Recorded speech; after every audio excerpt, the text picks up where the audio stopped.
com um documento, memorando número 110 da Vilma, encaminhado para Brasília, dizendo que o SEGEP, nós, estávamos ociosos, não tínhamos trabalho, né?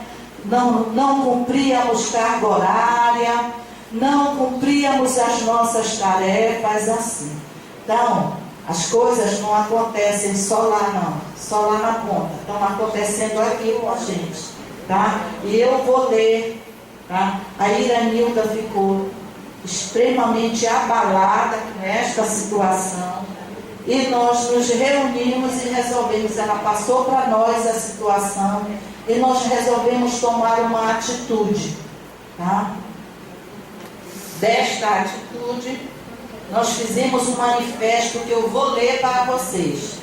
Manifesto público contra as declarações da senhora chefe da Divisão de Convênios e Gestão, Nemes Pará. Nós, servidores do Serviço de Gestão de Pessoas, do Núcleo do Ministério da Saúde Pará, SEGEP Pará, manifestamos publicamente o nosso descontentamento à forma como a chefia da Divisão de Convênios e Gestão Nemes Pará descreveu a atuação dos servidores da SEGEP Pará no memorando número 110/2011 de Com Nemes Pará, emitido ao senhor Marcos José Pereira Damasceno, da Subsecretaria de Assuntos Administrativos, em julho do presente ano.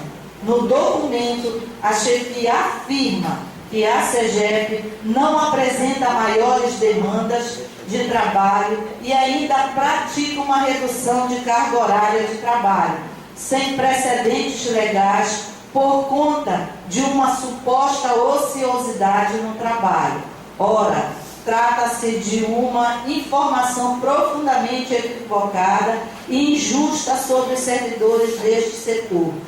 Temos consciência que estamos cumprindo, sim, a nossa carga de trabalho, apesar do aumento da demanda de atividades, com o ingresso de 1.382 servidores da FUNASA, bem como a baixa de servidores neste SEGEP, em virtude de aposentadoria e exoneração por servidores recém-concursados. Vale ressaltar também que apenas os contra-cheques estão sendo enviados via Empresa Brasileira de Correios e Telégrafo. Tal afirmação por parte da chefia revela uma falta de conhecimento da realidade da instituição, o esforço do funcionalismo e a sua dinâmica de funcionamento. Ela foi desrespeitosa e injusta e não reconheceu a dedicação deste serviço. Lamentamos as inverdades e não aceitamos este tratamento. Por este motivo, tornamos pública a nossa indignação e substituimento.